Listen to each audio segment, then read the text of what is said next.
မင်္ဂလာပါဂီတနှုတ်ဖတ်နည်းကိုလွယ်ကူဆုံးသိရှိနားလည်အောင်ပြောပြသွားမှာပါကျွန်တော်ကအကွန်းပါဂီတမှာအခြေခံနှုတ်9လုံးပဲရှိပါတယ်လွယ်လေးဟုတ်တယ်ဟုတ်ဒါတွေကိုအင်္ဂလိပ်အခရာ A B C D E F G ဒါမှမဟုတ် Do Re Mi Fa Sol La Ti ဆိုပြီးမှသင်္ချာကဏ္ဍစာလုံးနဲ့သုံးကြပါတယ်ဒီဗီဒီယိုမှာတော့ Do Re Mi နှုတ်တွေကိုတေချာနားလည်အောင်ရှင်းပြပေးသွားမှာပါ Do Re Mi နှုတ်တွေကိုဥပမာကီး C နဲ့ပြရရင် C က Do D က Re E က Mi F က Fa G က So A က La B က Ti ပြီး Do ပြန်ရောက်သွားတယ် Do Re Mi Fa So La Ti Do ပဲပြန်ရောက်သွားတယ်အတန်ကတော့ပုံမြင့်သွားတယ်ဒီလို note တူပြီးအတန်ပုံမြင့်သွားတဲ့ဟာကို octave လို့ခေါ်ပါတယ်အဓိကဒီ note 9လုံးကိုလွတ်ရအောင်မှတ်ထားရအောင် Do Re Mi Fa So La Ti Do note ရေးတဲ့အခါမှာလဲ1 2 3 4 5 6 7ပြီးရင် octave Do Do Re Mi Fa So La Ti Do ဒါ middle C octave ကိုရောက်သွားပြီDo Re Mi Fa Sol La Ti Do ပြီးရင်ဒီထက်မြင့်တဲ့ octave ကျတော့ Do Re Mi Fa Sol La Ti Do ဒါဂီတာတို့မှာတယောတို့မှာဒီထက်မြင့်တဲ့ octave တွေကိုသွားမယ်ဒီ middle C octave ပြီးသွားတဲ့အခါမှာ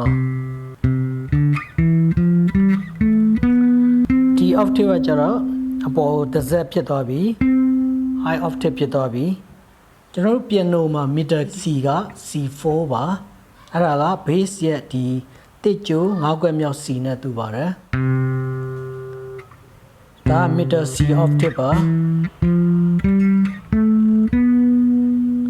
ဒါ high Do ဖြစ်သွားပြီ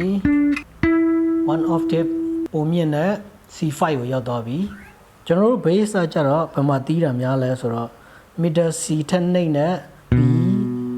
Ti La So Fa Mi Re Do ဒါ C4 ထက်တစ်ဆင့်နှိမ့်တဲ့ octave C3 မှာတီးပါတယ်ပြီးရင်ဒီထက်နှိမ့်တဲ့ B A G F E ဆိုရင်နှစ်ဆင့်နှိမ့်တဲ့ C2 ဘက်ကိုရောက်သွားပြီ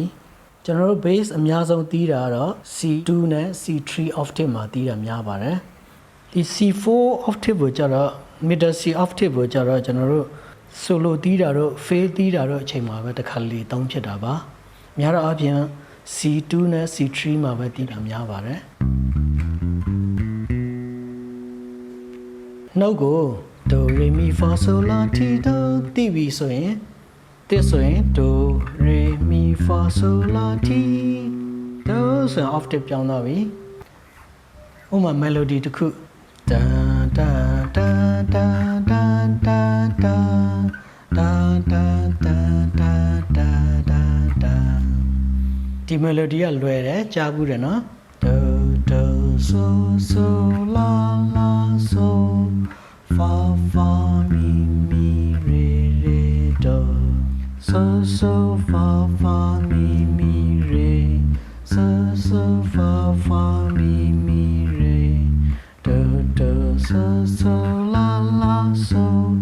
fa fa mi mi re re do ဟုတ်ပြီနောက်တစ်ပုတ်အလွယ်လေးတည်းကကျွန်တော်အားလုံးကြားဘူးတဲ့ထဲကတန်တန်တန်တန်တန်တန်တန်တန်တန်တန်တန်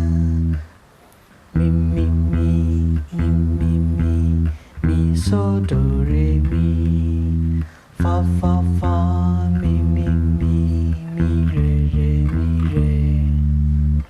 တန်တန်တန်တန်တန်တန်တန်တန်တန်တန်တန် dun dun dun dun dun dun dun dun dun dun mi mi mi mi mi mi mi so do re mi fa fa fa mi mi mi so so fa re do နှုတ်ဖတ်တာလွယ်လွယ်လေးပဲဆိုတာသိသွားတော့ပါပြီနော်ဒီဗီဒီယိုလေးကိုသဘောကျတယ်ဆိုရင် like နဲ့ subscribe ပေးထားခဲ့ပါဦးနောက်ထပ် stamp note နဲ့ temperature note တွေကို အလွယ်တကူဘယ်လိုဖတ်မလဲဆိုတဲ့ဟာတွေကိုလည်းနောက်ဗီဒီယိုမှာဆက်လက်စောင့်မျှော်ကြည့်ရှုပါဦးအားလုံးပဲပျော်ရွှင်တဲ့ Christmas ချိန်လေးဖြစ်ပါစေ။